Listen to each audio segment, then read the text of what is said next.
Ambasada Italije proslavila je svoju 90-godišnjicu u Beogradu posebnim projektom. Projekat se zove Zelena ambasada.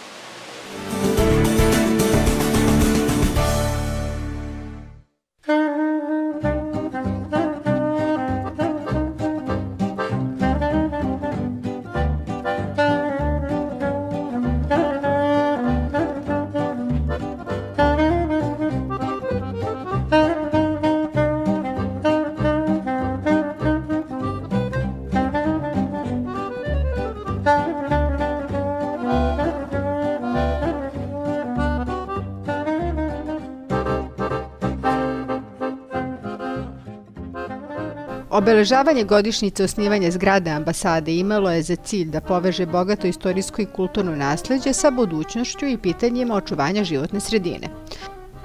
Projekat Zelena ambasada se sastoji u poboljšanju energetske efikasnosti i ambijentalne održivosti sedišta ambasade. U tom cilju najnovijim tehnologijama utvrđene su intervencije koje u tom zdanju treba uraditi da bi se smanjila potrošnja energije i negativni uticaj na životnu sredinu, precizirala je italijanska ambasada.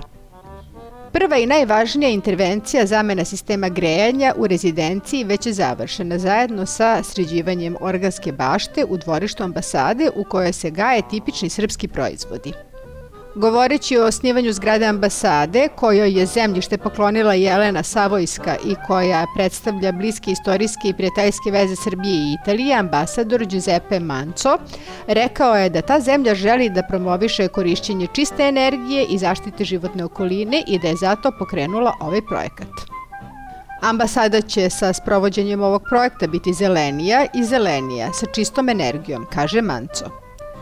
Teme iz oblasti energetike i očuvanja životne sredine su i centralne teme razgovora o ekonomskoj saradnji između Italije i Srbije, kojima će se baviti i manifestacija Expo 2015 u Milanu, čiji je slogan Hraniti planetu, energija za život.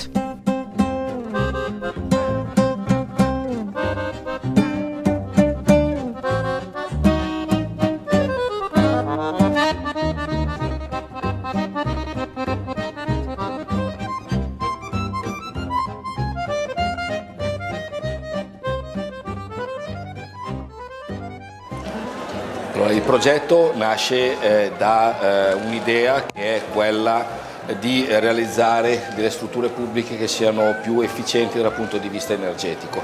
Quindi da questo punto di vista si è deciso di fare una diagnosi energetica o un energy audit il cui scopo è quello di andare a verificare quali e in che modo vengono utilizzate le risorse energetiche da parte dell'immobile. E se parliamo di questo progetto che è stato fatto, parliamo dei vantaggi economici. Certo.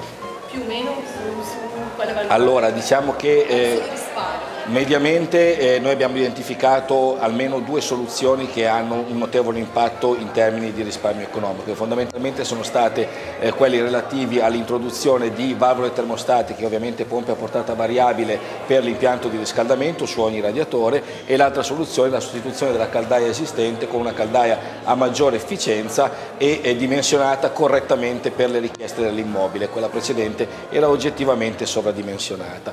Tutto questo consente un risparmio di circa, per ciascuna di queste due soluzioni, 90.000 kWh che si riflette poi in 7.000 euro all'anno per ciascuna di queste due soluzioni, che ovviamente rendono molto conveniente l'adozione di queste strategie da parte dell'economato. Okay, ma il progetto, diciamo, produce anche l'energia? No, in questo caso noi abbiamo valutato anche l'opportunità di di introdurre dei sistemi di produzione dell'energia.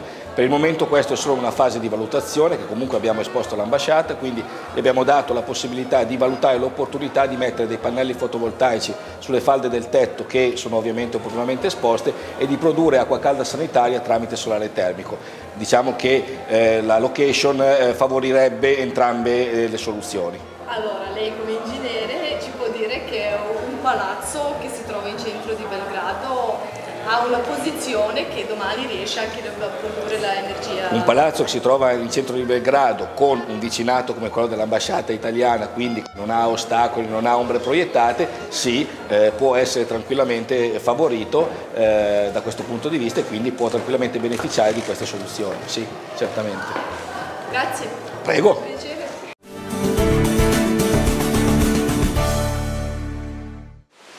Bila je ovo emisija Diplomatik. Nadam se da ćete nas gledati i naredne 2015. godine. Želim vam sretne praznike i želela bih da ih provedete barem na nekom malom putovanju.